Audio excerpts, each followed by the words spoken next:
লক্ষ স্বাস্থ্য কর্মী আমরা নিয়োগ দিব। এত বিপুল জনসংখ্যাকে আমি খুব সস্তা স্লোগান দিতে পারি, সবার জন্য স্বাস্থ্য সুবিধা দিব, আমরা সবাইকে আমরা ফ্রি দিব। বলাটা খুব ইজি, করাটা অত্যন্ত কঠিন। তাহলে আমাদেরকে কি করতে হবে?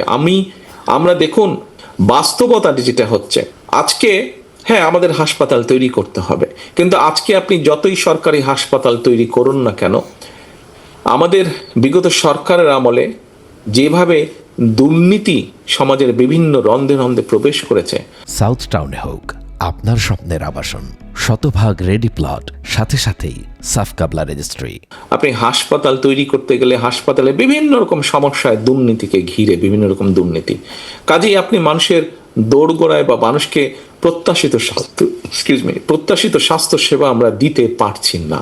ফ্যাক্ট, বাস্তবতা। কিন্তু বাস্তবতা মেনে নিয়ে এটাকে তো ঠিক করতে হবে। কি করতে হবে? এখন একটি আবার অন্য বাস্তবতা যদি দেখি, সরকারের যে রিসোর্স আছে, আমি একটি উদাহরণ দিয়ে বোঝানোর চেষ্টা করি। সরকারের যে রিসোর্স আছে, এই রিসোর্সে বাংলাদেশের সব জেলায় যে হাসপাতাল আছে, ধরেন সেখানে প্রতিদিন একটি হসপিটাল 1000 রোগীকে সব রকম কম বেশি সাপোর্ট দিতে পারে। সরকার থেকে যে সাপ্লাই দেওয়া হয়, 1000 রোগী আসলে তাকে ওষুধ, ব্যান্ডেজ, পট্টি যাই বলেন না কেন, নার্স, বিছানা সবকিছু 1000 দিতে পারে সে। কিন্তু আপনার রোগী আসছে প্রতিদিন 2500, অর্থাৎ প্রতিদিন 1500 করে রোগী আসছে। আপনার আজকে যেই 2500 আসলে আপনি 1000কে ডিল করলেন, 1500 তো রয়ে গেল। আগামীকাল এই 1500-এর 1000কে করতে করতে আপনার আরো 2500 অ্যাড হয়ে গেল ওটার সাথে, অর্থাৎ এটা তো বাড়ছে, এটা যে তো আপনার দ্বিগুণ তিনগুণ হয়ে যাচ্ছে প্রতিদিন। এখন কি করতে হবে? ইউরোপ বা এখানে যেটা এখন তারা সবচেয়ে বেশি জোর দিচ্ছে সেটা হচ্ছে প্রিভেনশনে তারা জোর দিচ্ছে। মানুষকে তারা ঘরে ঘরে যাচ্ছে, মানুষকে তারা বোঝাচ্ছে ভাই তুমি চিনি কম খাও, মিষ্টি কম খাও, চকলেট কম খাও, তাহলে ডায়াবেটিক হবে না। তুমি লবণ কম খাও, তেল কম খাও, ভাজা পোড়া কম খাও ভাই, তাহলে হার্টের সমস্যা কম হবে।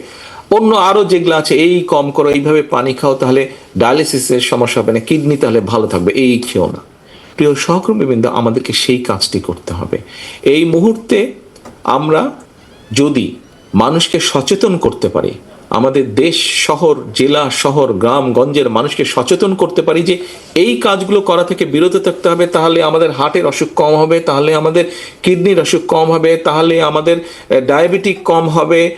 আমরা যদি এইখানে মানুষকে সচেতন করার মাধ্যমে আমরা যদি তাদেরকে সুস্থ রাখতে পারি, তাহলে ওই যে প্রতিদিন 2500 করে মানুষ আসে, সেখানে তাহলে চাপ কমে আসবে।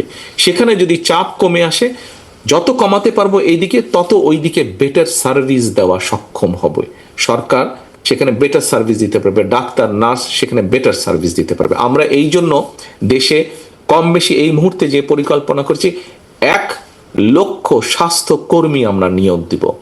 পল্লী চিকিৎসকদেরকে যারা আছে তাদেরকে 1 লক্ষ স্বাস্থ্য কর্মী আমরা নিয়োগ দিব।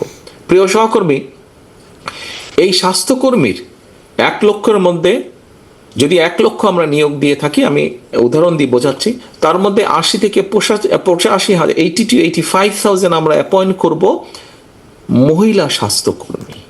কারণ মহিলাদের ক্ষেত্রে একটি অ্যাডভান্টেজ আছে, আপনার ঘর লুক আফটার করে কে? আপনাকে এবং আপনার সন্তানদেরকে লুক আফটার করে কে? অবশ্যই আপনার স্ত্রী লুক আফটার করেন।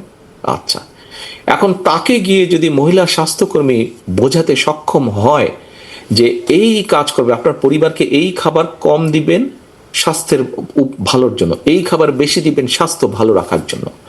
আজকে যদি আমরা পরিবারের স্বাস্থ্য ভালো রাখতে পারি, তাহলে আমাদের অন্য পরিকল্পনাগুলো কাজ করবে। মানুষই যদি অসুস্থ হয়ে যায়, আপনি বাকি কাজ করবেন কেমন করে?